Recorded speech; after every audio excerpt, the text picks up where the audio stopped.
Albert Einstein once said, everybody's a genius. But if you judge a fish by its ability to climb a tree, it will live its whole life believing that it is stupid.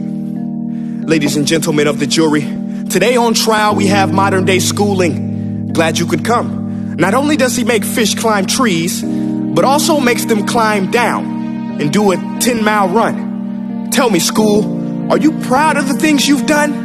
Turning millions of people into robots, do you find that fun? Do you realize how many kids relate to that fish?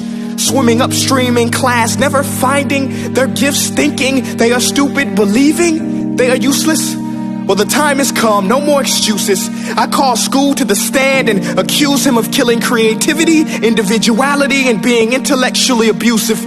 He's an ancient institution that has outlived his usage. So, Your Honor, this concludes my opening statement, and if I may present the evidence of my case, I will prove it. Proceed. Exhibit A. Here's a modern day phone. Recognize it? Here's a phone from 150 years ago. Big difference, right? Stay with me. Here's a car from today. And here's a car from 150 years ago. Big difference, right? Well, get this. Here's a classroom of today. And here's a class we used 150 years ago. Now, ain't that a shame? In literally more than a century, nothing has changed. Yet you claim to prepare students for the future? But with evidence like that, I must ask, do you prepare students for the future or the past? I did a background check on you and let the record show that you were made to train people to work in factories, which explains why you put students in straight rows, nice and neat, tell them sit still, raise your hand if you want to speak, give them a short break to eat, and for 8 hours a day tell them what to think. Oh, and make them compete to get an A letter which determines product quality, hence grade A of meat. I get it. Back then, times were different. We all have a past. I myself am no Gandhi. But today, we don't need to make robot zombies. The world has progressed. And now we need people who think creatively, innovatively, critically, independently, with the ability to connect. See, every scientist will tell you that no two brains are the same. And every parent with 2 or more children will confirm that claim. So please explain why you treat students like cookie cutter frames or snapback hats, giving them this one-size-fits-all crap. Watch your language. Sorry, Your Honor. But if a doctor prescribed the exact same medicine to all of his patients, the results will be tragic. So many people will get sick, yet when it comes to school, this is exactly what happens. This educational malpractice, where one teacher stands in front of 20 kids, each one having different strengths, different needs, different gifts, different dreams, and you teach the same thing the same way? That's horrific. Ladies and gentlemen, the defendant should not be acquitted. This may be one of the worst criminal offenses ever to be committed. And let's mention the way you treat your employees. Objection. Overruled. I want to hear this. It's a shame. I mean, teachers have the most important job on the planet, yet they're underpaid? No wonder so many students are short-changed. Let's be honest.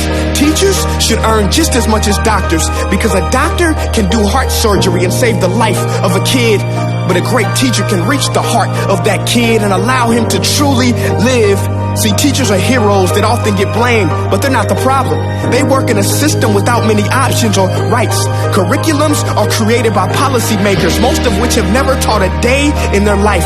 Just obsessed with standardized tests. They think bubbling in a multiple choice question will determine success.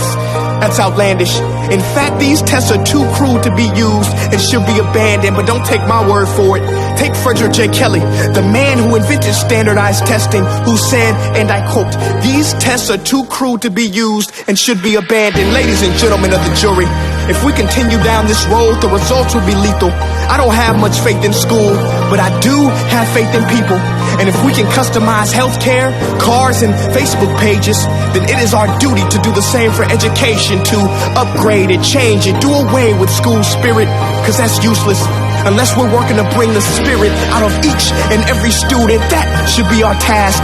No more Common Core. Instead, let's reach the core of every heart in every class. Sure, math is important, but no more than art or dance. Let's give every gift an equal chance. I know this sounds like a dream, but countries like Finland are doing impressive things. They have shorter school days.